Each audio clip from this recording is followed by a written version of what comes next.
Do you know what girls are more scared of than losing a man they like? They're more scared of having the man they like, but he doesn't like her anymore. So what will happen if I put a girl in those kind of scenarios and she doesn't act right or doesn't make the right choice? What I will do, instead of actually getting rid of her, I'll keep fucking her, but I'll fuck her different. So instead of, there's no kissing anymore. You understand? You understand? He's not doing that thing anymore. She's going to feel it different. Yeah. And afterwards, she's going to be like, you don't love me anymore, do you? Where's this going? You've threatened intimacy. Yeah. You've threatened intimacy. And she's going to get, it's no longer intimate on any level. She got fucked. And then afterwards, she'd be like trying to give me a hug. I'll be like, oh, wait, I've got to go out. And I'm going to change on such a small level. That will hurt her more than even losing you. The reason guys can't do that is because if they fuck a bitch again, they fall back in love like a pussy. I won't do that. But there's been scenarios where a girl hasn't acted quite right over something small, not a big transgression like cheating. Then I continue to see her, but my demeanor towards her changed. And my demeanor towards her didn't change much in day-to-day life, right? But it changed when we had sex. And she smelt it and she could feel it. And it hurt her bad. And she got her ass in line fast. He used to kiss me. He used to hug me afterwards. These small things. You go from all that nice shit to just fucking her like she's, but not in a good way like she's nothing. In a bad way like she's nothing. The real G's know what I'm saying here. There's a difference. There's a difference. And you'll speak to this about, it's because in that moment you have her in her most vulnerable place. That's right. That's right. That's women are most programmable.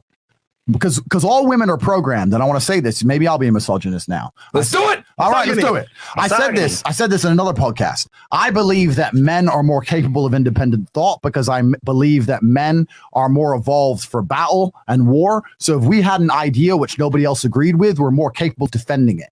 We've evolved to saying, no, the sky's blue, it's not green.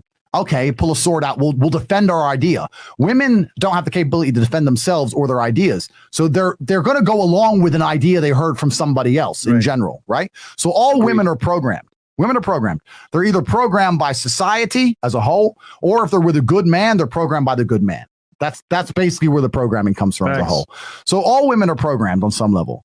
And I think with especially during sex, that's when women are most programmable because they're most vulnerable. Like if you get a bitch and she's just about to come and you start saying in her face, I'm going to cheat on you, you fucking slut. And she comes while you say you're going to cheat. She's going to end up getting horny next time you cheat. I know it sounds crazy. I know everyone's going to look at me and go, Tate's talking shit. No, you're but right, I'm telling you, it's fucking true. Tate's talking facts. It's true. He's talking straight facts. It's true. And especially sex as a man is a weapon you need to use. You have to deny it. You have to give it. You got to give it good. You got to give it bad. You got to use it right. And when I say there's ways you can fuck her like she doesn't mean anything in a way that she enjoys, and ways you can fuck her like she doesn't mean anything in a way she doesn't enjoy, the G's of the game know exactly what I'm talking about. Dick, bro. And you can do that gradually over time. If she ain't acting right, you can change the way you fuck a bitch to make her start to get insecure about he doesn't actually care. He doesn't actually like me. And that will shock them. You have moves you can make, but you gotta be perspicacious. You gotta pick up on her attention and you gotta act accordingly. And that's some dark triad shit. But I'll tell you, before I fuck a bitch, literally I'm laying there going, giving a full status report of her last few weeks. I'm loading up the Excel in my head. Was the house clean? Was this done? All right, okay, I'll give her this version. All right, bitch. What is it? So what is enough? So other than not changing diapers, and jet setting around the world, what is enough? You talk about being tall, muscular, you can shoot guns, all this stuff you talk about, right? Yeah. Some people aren't tall. Yeah. Naturally tall. What would you do if you weren't tall? All right. So firstly, let's accept something. God has favorites. Does he? He certainly does. Okay. And I'm one of them. As are you, my dear. Look at your nice, beautiful smile. Thank you. He gave it to you. God gave it to you, right? So so. God does have favorites, but it's not even about that. For the longest period of human time, for a man to be respected, for him to even be admired by society on any level, to some degree, he had to be a warrior. That's what men did. We fought. Right. That's what men did. We fought. So if you're out here as a man and you have no battle in your life, no conquest in your life, no form of war in your life, then what you do then? And it doesn't have to be physical. Physical is the best example of it. Every woman wants a boxer or a cage fighter. Of course you do. Biologically, yes, because it means that, for me, everything is evolution, right? Completely. So it means that if, you know, one day the government's coming, which they're coming, you know, you want to know that he can physically protect you and the family, right? Exactly. So every woman wants a boxer or a cage fighter, but this is the testament to the problem of the modern world, right? Right. Every single man watching this knows that women want fighters. Every single man watching this would love to be able to say he's a fighter, but 99% of the men watching this will not go fight because they are afraid. They're all cowards. They'll make up every excuse under the sun. Oh, I was busy with my Bitcoin. Oh, You're all a bunch of pussies. They are pussies, all of them. That's all they are. They're pussies. And women can smell that. So if you want to have a woman who truly respects you, you need to put yourself through war in some form. Now, what most men do is they avoid physical confrontation because they're cowards, and they start doing physical confrontation. This is why men are so obsessed with money, because it's a degree of conquest. We can no longer walk the earth and conquer land, right? It's not like the olden days where we could just walk around as the Romans and just chop somebody up and take their land. So now we conquer the land financially. This is why men will work so hard to be a CEO and give up his whole life just to be a CEO, because then he gets to feel like he's conquering something. Men have that innate desire for conquest. So that's the second best thing, I guess, is to get rich. I mean, it's not a bad thing to be rich, certainly not. But if someone were to say to me, look, you have to build the archetype of an individual, you have to build a man from the ground up, and he has to be respected by both men and women, he'd be a dude getting in the cage, kicking the shit out of people. And every man knows this, and every man can do it. But they're all just pussies.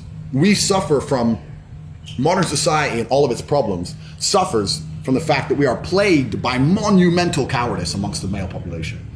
All men are cowards. They're cowards. It's literally mind-blowing to me, the level of cowardice we're forced to endure. Everyone's a pussy.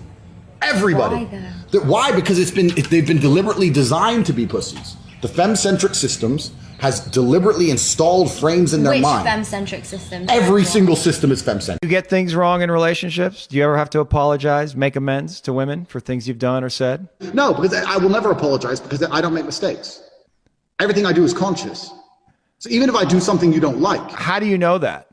How do you know that everything you do is conscious? Because I know exactly what I'm doing. How do you know that? Okay, give me an example. Okay, so when I say that, how can you know that? How can any of us know that we're perfectly conscious? There's no way I've done anything in a relationship and was like, oops, shouldn't have done that, ever. I fucked her. Yes, I fucked her. Yes, I did it. Yes, I knew I was going to do it. Yes, that was my intention. Yes, I did it. I'm sorry it's hurt your feelings, but I did it because I wanted to do it. So I'm not going to pretend I didn't want to do it. And I really do think that in relationships, especially with women, because I get this all the time from men, because I have a whole bunch of guys who cannot believe, like me and my long-term girlfriends, and they see me posting all these other girls. They're like, surely your girl sleep with other men too? I'm like, no. Oh, but she sees you cheat. I'm like, so?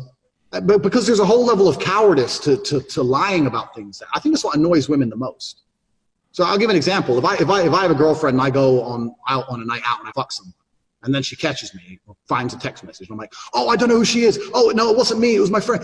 I lie, and then she catches me again, and she knows I definitely did it. Now I've just come across the pussy. But if she goes, what's this? Got drunk, fucked some girl, don't remember her name. I'm really sorry about it. If you want to leave, leave. But obviously I love you. She doesn't matter, so it's up to you. Boom. Like, there's a whole degree of, I really believe part of them respects you for that. But part of them are like, at least he didn't lie. Like, they respect how honest and brutal you are about it. So I don't apologize for anything, even if I do shit they don't like, because I did it on purpose. So I'm not sorry. So I'm not going to lie. So I know I did it.